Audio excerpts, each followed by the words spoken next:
Okay, so we have this question here. Let me just get it a little smaller so it's more manageable. So I think you did this question correct. It's just the problem is you can't really graph the second point you get on the graph because it doesn't really fall on the graph. So I'm going to assume you knew how to solve this. I'm just going to quickly solve it for y because I like to get everything in terms of y equals mx plus b.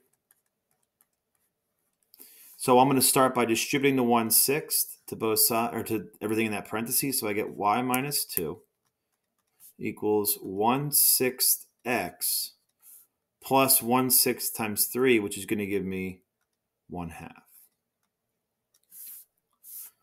Okay.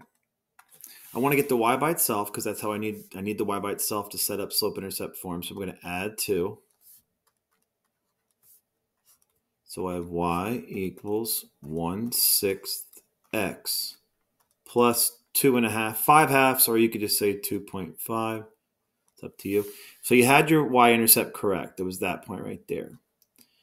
But if you try to apply a second point using the slope, I'm going to go up 1, so I go up to 3.5, and then over 6. But this graph stops at 5, so it's going to be somewhere like right here. So this is kind of a pain in the butt that they did this. But if my slope is 1/6, if I'm going over 6 units every time I go up 1 unit, well, how far do I go over if I only go up a half a unit?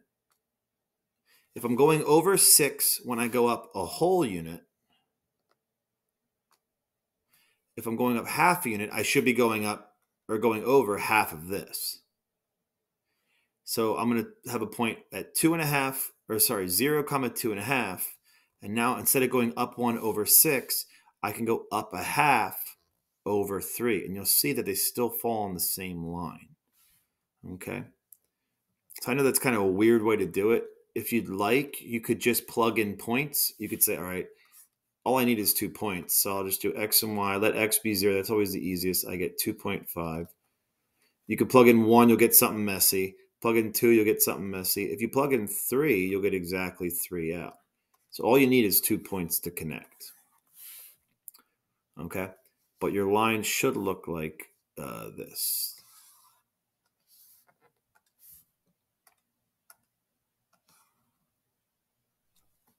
I don't like these questions because they don't put the graph big enough for you to draw the actual points you found. Okay. All right, this says a machine your company owns has a value given by that, where V is the value in thousands of dollars and T is years from the date of purchase.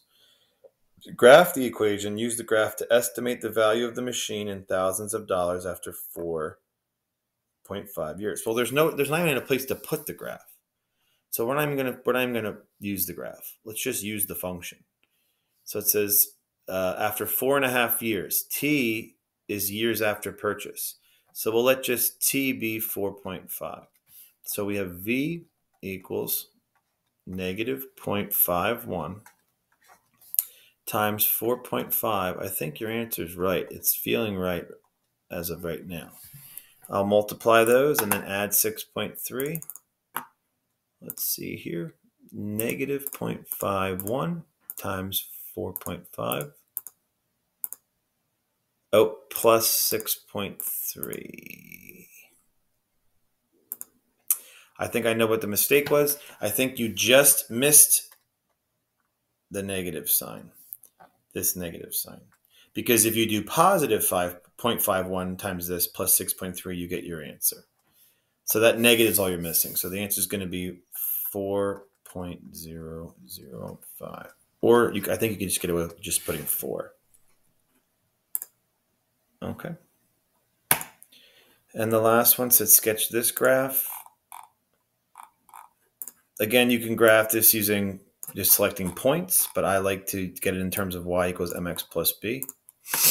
So I'll rewrite it first. I have negative x equals negative 2y plus 4. So I'll get the y on the left-hand side and the x on the right-hand side. So I'm going to add 2y. So I get 2y on the left. I'm going to add x, so I get x on the right plus 4. Okay, I'm almost there. I have to get rid of this 2, so I'll divide everything, not just 1 or 2 terms, but when you're dividing and multiplying, everything has to be divided and multiplied. So this is going to be 1/2 x plus 2. So there we go. We'll start at 0, 2. From there, I'm going to go up 1 over 2. Just like that. And connect those.